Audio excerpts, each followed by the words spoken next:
వారిని కాపాడుకోవాల్సినటువంటి బాధ్యత మరి ప్రభుత్వం మీద ఉంది. ఎందుకంటే అలాంటి పరిస్థితులన్నీ కూడా ఈ చేనేత పరిశ్రమలో ఉన్నాయి. కార్మికులు మరి వారు ఏ రోజుకు ఆ రోజు పనిచేసుకుంటేటటువంటి జరిగేటటువంటి పరిస్థితి ఈ పరిశ్రమలో ఉంది.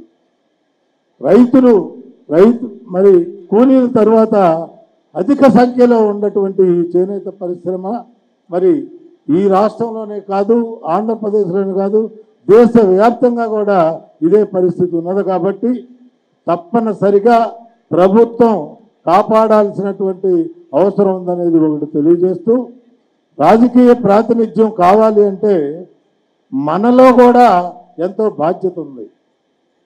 ఎక్కడికక్కడ మన ప్రాంతంలో, మన నియోజకవర్గంలో మనం చాలా ఎక్కువ మంది ఉన్నటువంటి దగ్గర మన బాధ్యతను మనం నెరవేర్చాలి.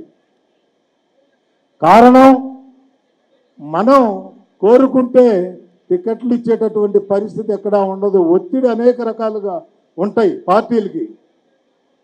మనందరం కూడా ఒక యూనిట్గా ఉండి వాళ్ళు పిలిచి మనకిచ్చేటటువంటి స్థాయికి మనం ఆ నియోజకవర్గంలో తెచ్చుకోవాల్సినటువంటి బాధ్యత మన మీద ఉందనే విషయాన్ని కూడా నేను ఈ సందర్భంలో గుర్తు చేస్తున్నా. ఎందుకంటే అందరం కూడా మనమే ఉన్నాం. ఈ పరిశ్రమకు సంబంధించినటువంటి వాళ్ళు బాధ్యతగా రాజకీయ ప్రాతినిధ్యం కోసం కృషి చేయాలని చెప్పి నేను ఈ సందర్భంలో తెలియజేస్తున్నాను. కారణం ఏంటంటే లోకల్ బాడీస్లో ఉన్నాం.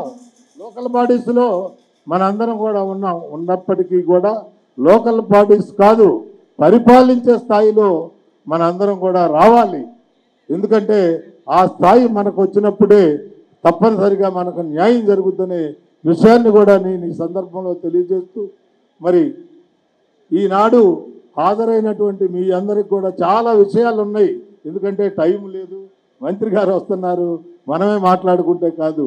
ఈ చేనేత పరిశ్రమను కాపాడుకోవాల్సినటువంటి పరిస్థితి, అట్లానే కార్మికుల ప్రయోజనాలు, రాజకీయ ప్రాతినిధ్యం, వీటిలన్నిటిలో కూడా గుర్తించి పెద్దలందరూ కూడా బాధ్యతగా వారు ఆ రకమైనటువంటి కార్యక్రమాలు నిర్వహించాలని చెప్పి నేను ఈ సందర్భంలో తెలియజేస్తూ, అవకాశం ఇచ్చినటువంటి పెద్దలకు నమస్కృతులు తెలియజేస్తూ సెలవు.